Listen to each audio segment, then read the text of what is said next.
All right, ladies and gentlemen, back in New Brighton, Pennsylvania at the legendary Brighton Hot Dog Shop.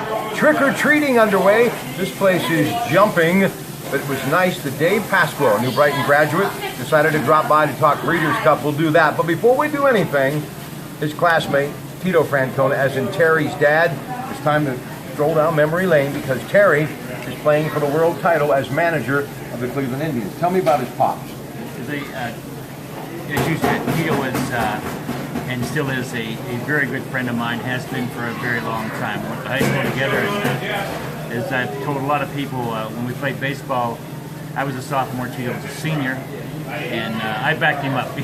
I was his backup. Needless to say, I didn't get to play much baseball when when Tito was in school.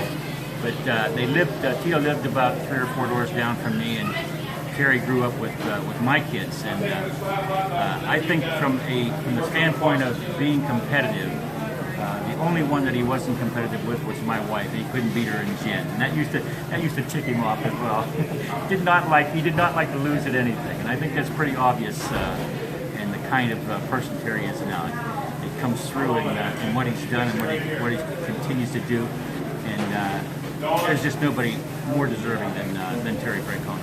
Last thing before we talk horse racing, this is an incredible place, New Brighton. You know, coming over here tonight on Halloween and smelling the chili dogs and seeing all of the young kids and their parents just trying to get something to eat and go home after an exciting night, it just makes you feel good coming to New Brighton, doesn't it?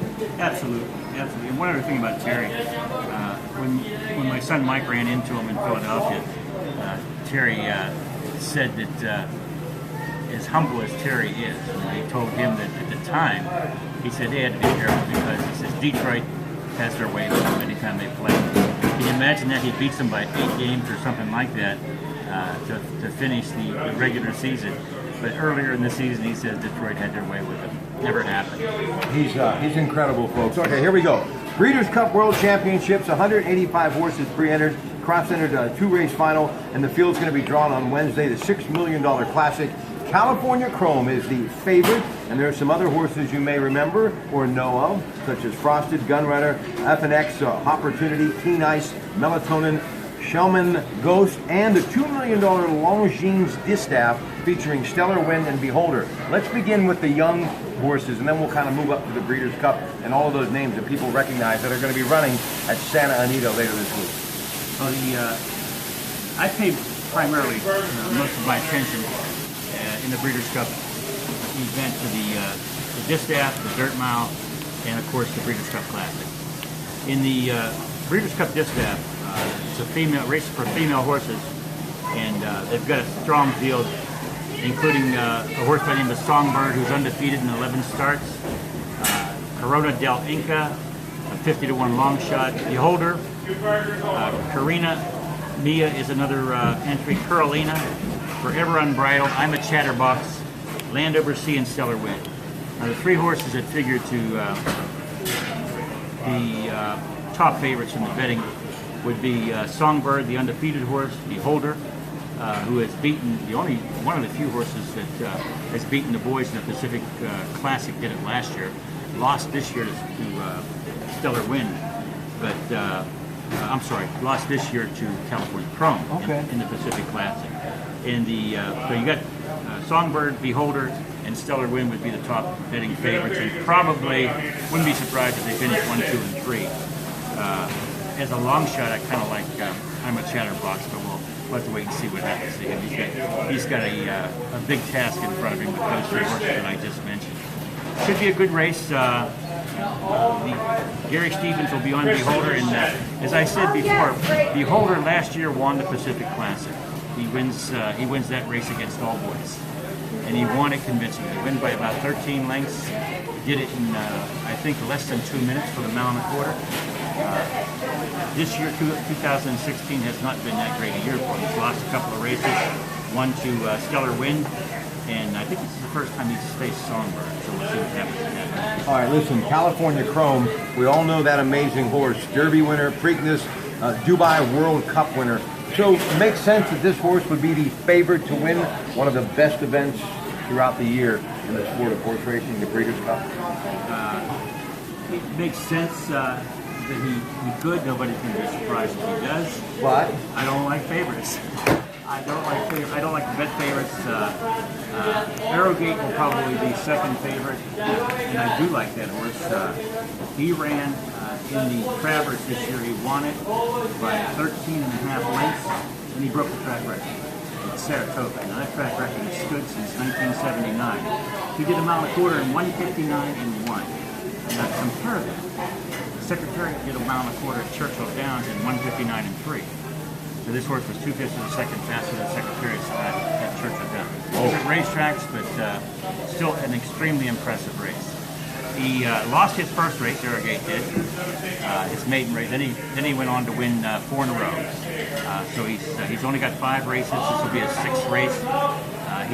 They're going to have to contend with this horse. He'll be around. The interesting about the Classic is right now they have 2 Irish horses that are entered. A horse by the name of Found and a horse by the name of Highland Reel. Neither one of these 2 horses have ever run on the dirt. They're grass horses, but I look for Found to run a very impressive race. I think he'll be very handy. Could win the race. Could win it. I like Irish horses, you know that. Well, you're going to like this one then. Yeah, I like it. Yeah. Hey, in closing, why do you love this event so much? I mean, you get giddy and you're going to be joining us. You and Ted Arnaud, of course, will be talking about it on Sunday's edition with Greg Delos and Bob Dvorak. Of course, the Coons Market Black and Gold Sunday Show. Why do you love this event so much? Well, it's the best of the best. These are the best horses in the world. And having been in that business, in that industry for about 5 years, the highs in horse racing are extremely high. The lows are pretty low too. I might have to add that, but it's a great sport, and it is the sport of things. It's a sport of anybody who respects horse racing, and I certainly do. And having that respect for horse racing, you can't get any better than the best horses. Watching the best horses in the race in the world. A very fun race competition. That's my word, iconic. How did he get my word? Okay, to wrap it up, who do you like? I think I'm gonna top Pratte in this race. Okay.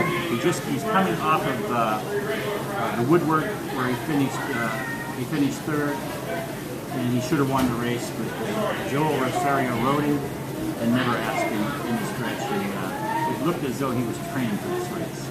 So Pratte would be my pick right there. He's not a long shot. He'll be about 9 or 10 to 1. All right. Now, if you were a betting person on the election, I have to ask you about Tuesday's general election between Democrat Hillary Clinton and Republican Donald Trump. What do you think? I think Donald Trump's going to win. I think he's going to win on the strength of what's happened here in the last couple of days. The email thing, I think, has hurt Secretary very badly. Trump has closed that gap, and I think he has great potential. You heard it here first, ladies and gentlemen, as Greg Diolis kind of shrugs his shoulders. And by the way, tomorrow night, Rock Pratte Tuesday night, we're going to talk a lot about it. And then, of course, next Monday and Tuesday, a great lineup of guests. So I hope that you'll tune in for that at News Radio 1020 KDK. In just minutes, Mr. Diolis on this side of the camera talking World Series baseball next.